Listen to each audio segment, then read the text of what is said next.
Señores, ¿qué tal? Muy buenos días. Gracias por estar esta mañana aquí en su programa El Día. Agradecemos la atención que nos prestan y nos sentimos muy honrados después de un día en el que tuvimos una entrevista histórica y estaba pues grabada, era obvio, por lo tanto no estábamos aquí dentro del set.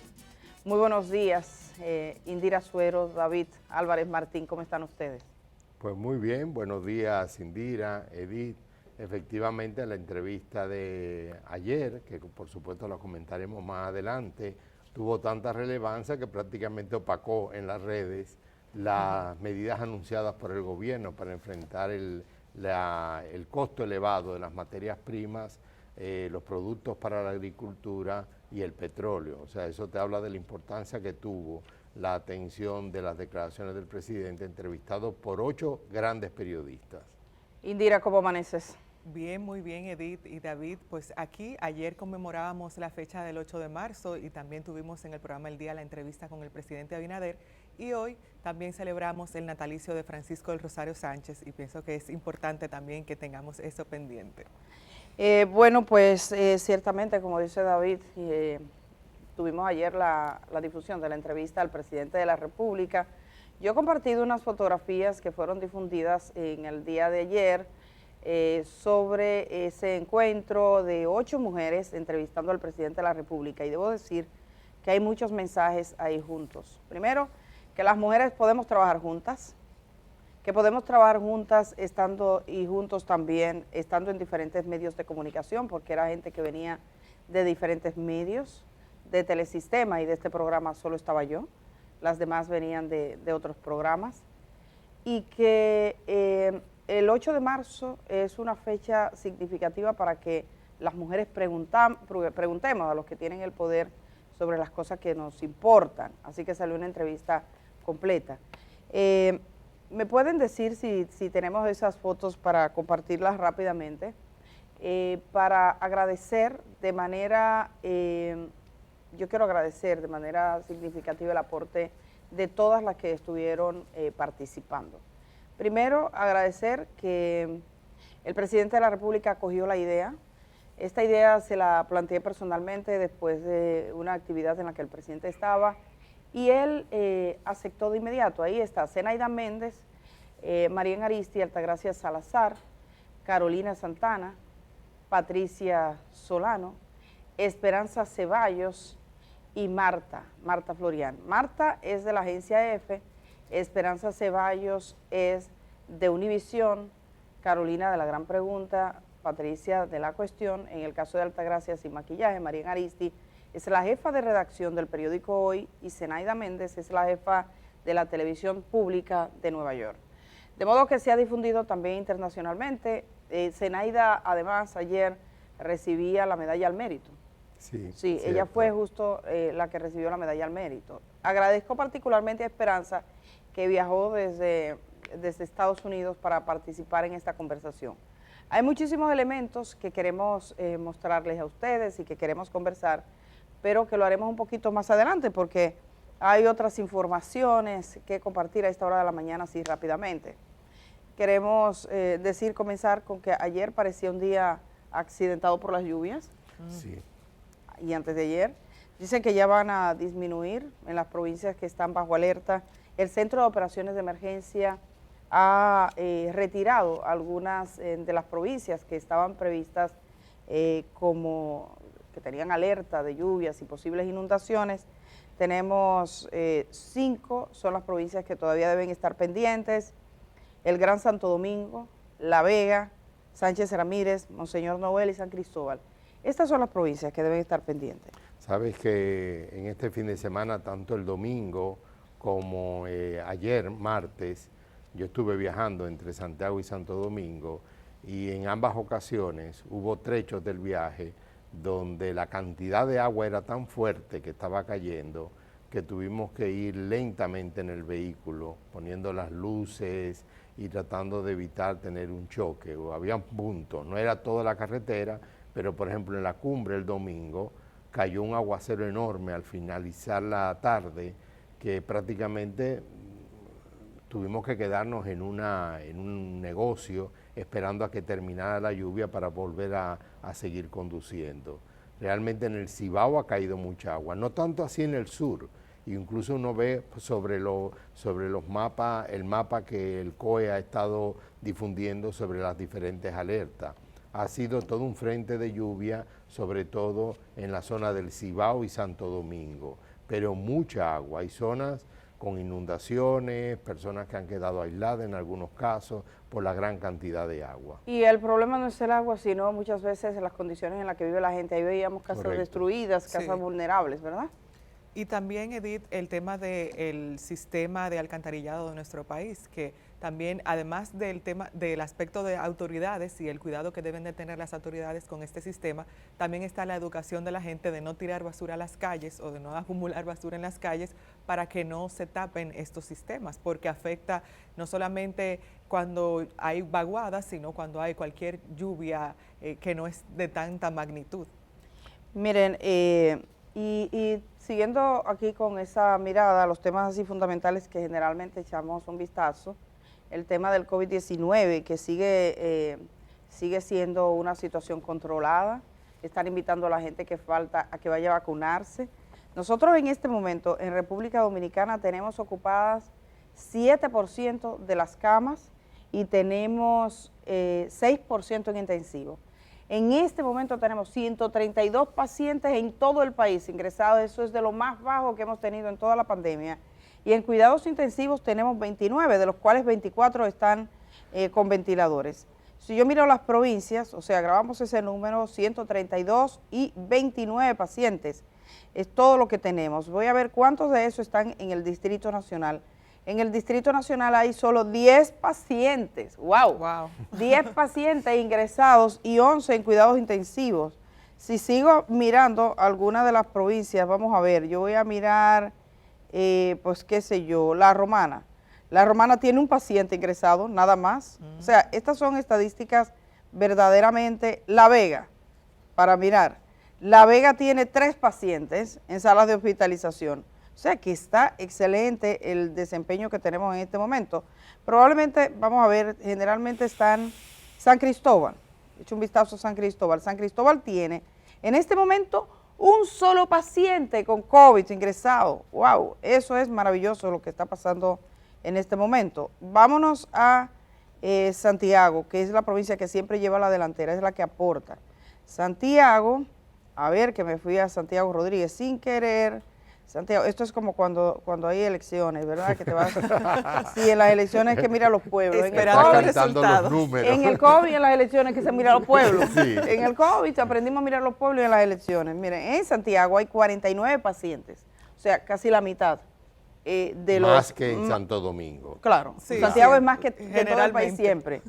Y 12 en intensivos, de los 29, 12. 12. De los 29, 12 están en Santiago. Santiago siempre lleva un poquito más. En Santiago, O sea, perdona, de los 29 que están intensivos, tú 12, mencionaste que 11 estaban en Santo Domingo. no, esos son en sala de hospitalización, que son Ok. 129. Y 12 están en intensivos en Santiago. En Santiago. Sí, hay en todo el país 29 pacientes en intensivos. Casi de la eso, mitad en Santiago. casi la mitad en Santiago, exacto.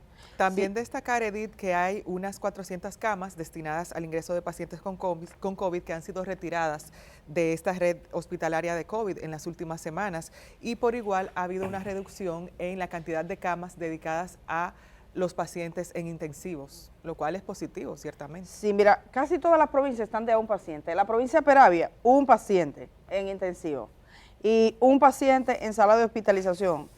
Generalmente el incremento o no del COVID-19 uno lo empieza a notar inmediatamente en la ocupación hospitalaria. Por supuesto. Yo lo he visto toda la pandemia, uno se da cuenta de cuando va incrementándose con esta situación. Pensar, por ejemplo, que en el Distrito Nacional nosotros tenemos en el día de hoy solo 10 pacientes ingresados, es una cosa maravillosa, o sea, tremendo. Sí. Yo no había visto en toda la pandemia un momento más alentador que el que estamos teniendo ahora.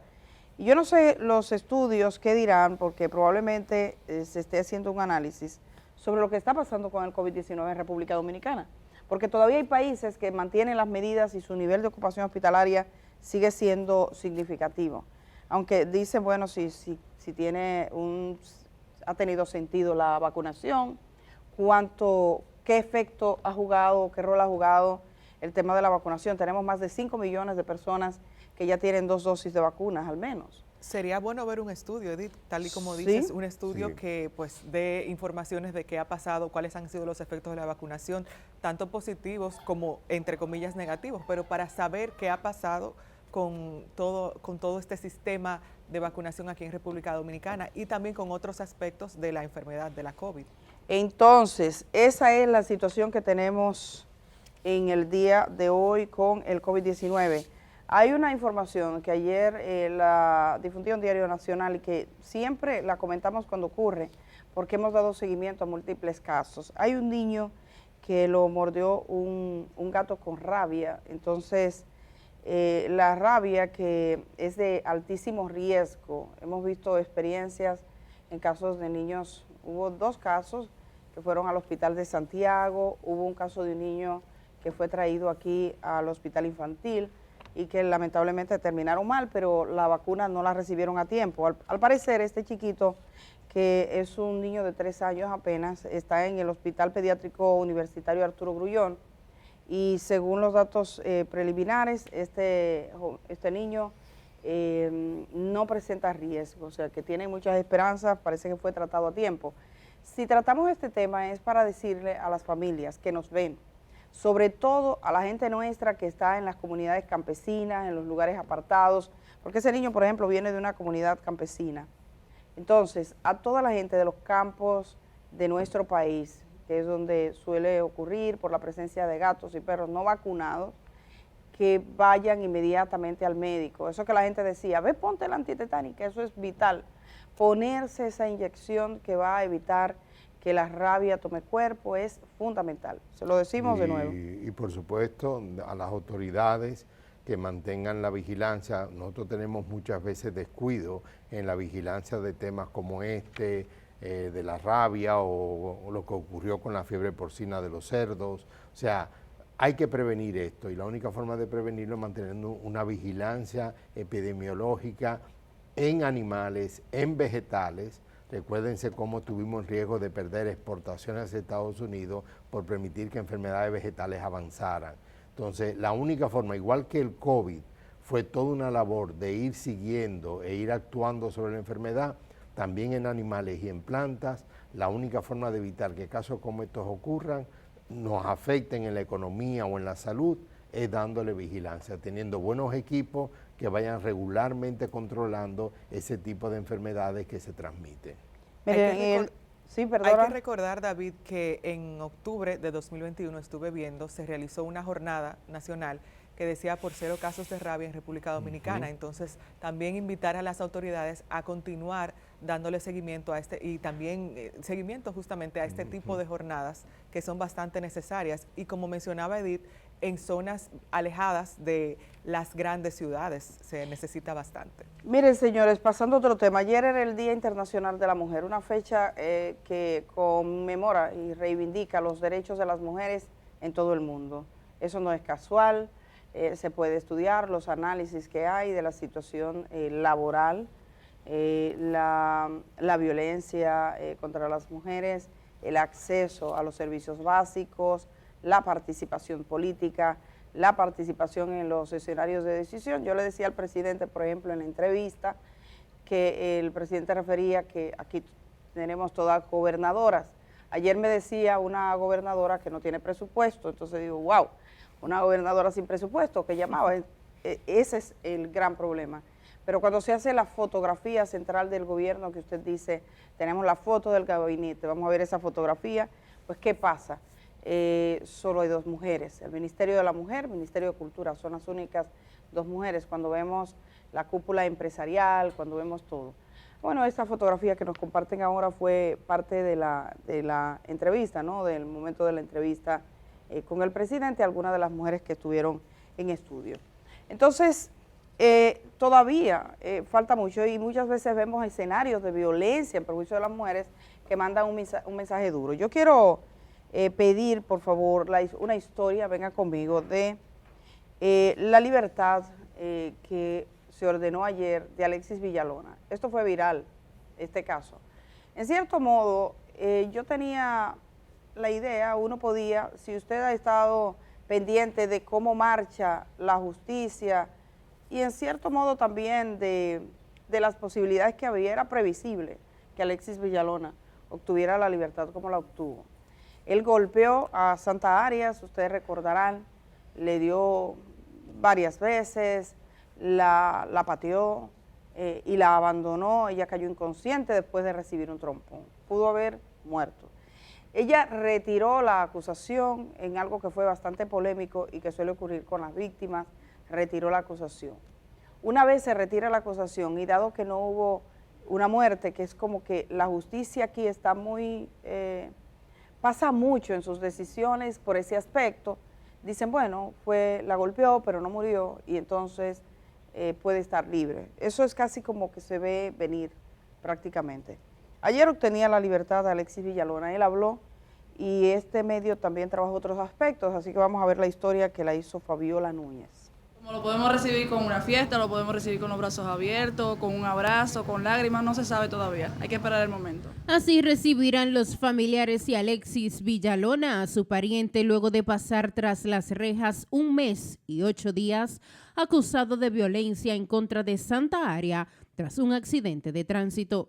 Narraron que están felices luego de la decisión del juez, ya que la madre del agresor ha desmejorado mucho su salud luego del incidente. Su presión siempre se mantenía alta y hasta ahora mismo un poquito a veces pierde la memoria. Estamos tratándole eso. Y es que Villalona podría salir de prisión este miércoles luego de agotados los procedimientos judiciales. Nosotros ya estamos haciendo todos los preparativos destinados para que claramente se proceda a nivel del pago de la garantía. Y es probable que el día de mañana ya él obtenga su libertad. Ese equipo trató de conversar con Santa Arias y esta fue su reacción cuando se percató de la presencia de los medios de comunicación. ¡Santa! Venga para que hable conmigo. Pero ella salió corriendo para allá. Por otro lado, Alexis Villalona agradeció a Dios y a su abogado por devolverle la libertad. Me dieron mi libertad, gracias a Dios. Estamos bien agradecidos, excelentemente agradecidos a las autoridades. A Alexis Villalona le fue impuesto además una garantía económica de 40,000 pesos, impedimento de salida, presentación periódica y una orden de alejamiento de Santa Arias. Para Telenoticias, Fabiola Núñez. Bueno, esto que ocurrió con Alexis Villalona, pienso que también es un aviso para él mismo, para sus parientes y para las autoridades. Este señor tiene que manejar la ira y el tema del abuso. Ya queda en libertad, él dice que está agradecido, no implica no vi que pusieran en las medidas algún tipo de tratamiento y revisión de este modo de conducta, porque esa no es una conducta normal. Y hay que decirle a los jóvenes que esa no es la conducta normal. Además hay un tema que lo tratamos con este caso, pero también con los casos de corrupción. Son medidas preventivas en lo que llega el juicio. Claro. O sea, yo creo que la sociedad dominicana tiene que entender de que efectivamente no es que ha quedado en libertad, sino que se le ha cambiado, se le ha variado las medidas de coerción y ahora se le permite ir a su casa. Lo mismo pasa con los grandes casos de corrupción. Hay que esperar el juicio. Entonces diera la impresión, porque así se vende y los abogados ayudan con eso, como que ya quedó exonerado. Señores, tenemos que fijarnos mucho en los procesos del juicio. Todavía a Villalona no se le ha juzgado. Eso no significa que en algún momento no pueda tener una condena, incluso de reclusión. O puede que no, yo no soy quien para adivinarlo, depende de un juicio. Lo mismo pasa con los casos de corrupción, que hay todo un debate de si están en su casa, si están en la cárcel, si se le pone un grillete. No, esas son medidas provisionales, no son juicios definitivos. Entonces, yo creo que la sociedad necesita saber eso. Aunque en los casos y darle de seguimiento. en los casos en los que, por ejemplo, de corrupción, el tema podría ser, siempre la duda es si esa persona en libertad obstaculiza la investigación. Claro, por supuesto. En el caso de Villalona ha quedado en libertad, ahí hay que tratar, cada vez que yo veo esa imagen de ese trompón que ya cae al suelo me resulta perturbadora. Wow. Sí. Es una imagen perturbadora y pienso que a Santa Arias ya hay que dejarla tranquila. Ya, ella se retiró y ya por más que nos diga y por más que busquemos, ya Santa Arias ya se apartó del proceso y posiblemente tenga un hartazgo de conversar sobre esto. Miren, hay un tema que es una joven gobernadora. Ese video, sé que es un video que se hará viral, circula profusamente ya en algunos medios de comunicación y lamento porque esa es la gobernadora de mi pueblo, del Ceibo. Sí, entonces es una chica joven, la gobernadora, que es una de las gobernadoras escogidas. Ella tiene ahí hay un debate sobre la designación de una persona en el ámbito hospitalario, en el Hospital Teófilo Hernández, que realmente es un precario hospital, porque ese hospital, miren, si en ese hospital hacen una investigación, quienes construyen ese hospital tendrían que dar muchas explicaciones. Yo no tengo ninguna duda. Ese hospital tiene años y años de reconstrucción. Es el único pueblo de este país que no tuvo nunca una cama COVID, incluso en los momentos más altos, porque Elías Piña era el otro y en algún momento las tuvo. El único pueblo. Entonces, en ese destartalado hospital nombraron a una persona en un cargo de administración y la gobernadora se opone. Quizás el problema no es el tema específico de la designación de esa persona, sino el criterio que le mueve. Yo quiero compartir ese video ahora que nos han compartido también aquí en Telesistema. Como la que llegó, como de recursos humanos, debe de ser para un PRMista que haya salido él o su papá o su mamá o su hermano a inscribir, a hacer proselitismo con nosotros, a mojarse cuando hubo caravanas, cuando hubo que salir a inscribir, a mojarse, a tragar polvo y a hacer crecer el partido como un grupo de nosotros lo hicimos. Con responsabilidad, hablé con ella y le dije que la posición debe de ser para un PRMista que haya tenido ese trabajo que yo acabo de mencionar. Yo entiendo que esto es un asunto de todo. Esta gobernación me ha sabido a mí a muchos sabores, viendo que la mayoría del que trabajó aún no ha podido estar. Ahora, si se están aperturando los espacios para nombramientos, deben de ser para nosotros, los PRMistas. Esto lo pueden propagar, pueden hacer con el video lo que quieran, lo hago con responsabilidad. Yo entiendo, he llamado, he pedido por favor que nos reunamos. Bueno, ahí está, ahí está. No, a mí, escuchando al presidente ayer, Lorondo, que hablaba de sus gobernadoras, que las nombró a todas mujeres, fíjense bien que el tema no es de género, o sea, esa mentalidad de esa gobernadora, fuera un hombre o una mujer, es una mentalidad equivocada. Es una pena que todavía no solamente se siga con esos argumentos, sino que incluso sea tan detallada que ella lo hace. Porque si hubiese sido una maniobra oculta, una oposición, pero es todo un discurso articulado, que al final lo que hace es que la democracia se debilite y que al final un tema como eso dice, bueno, ella como gobernadora está nombrada ¿para qué? Para hacer eso. Pues entonces es una pena que eso esté ocurriendo. No nos olvidemos que ocurrió algo con la gobernadora de Samaná, ¿se acuerdan? Que sí, hubo que destituirla. En el caso de Samaná, ahí sí que firmó su sentencia porque sí, ella se puso dijo... descontenta diciendo no, lo que pasa es que ella dijo que festejaría por los que se murieran de COVID. Eso fue una cosa fuera de todo propósito. No, pero realmente... En este caso resume una mentalidad. Sí, es una mentalidad muy extendida. Sí, muy extendida. Y en cierto modo nos muestra qué tipo de fortaleza institucional tenemos, en el sentido de que dice, bueno, nosotros somos del partido, nos toca el partido y vamos en el partido y ese es el único criterio. Es raro escuchar que alguien lo diga con ese nivel de detalle. Que alguien lo diga tan abiertamente. Sí, y es una pena también porque cuando oí al presidente ayer hablar de las gobernadoras, enseguida me vino la imagen de Balaguer, que seguía esa misma política. Balaguer procuraba tener gobernadoras, mujeres, en todas las provincias. Lo que pasa es que la designación de las gobernadoras fue una manera de decir las mujeres están participando.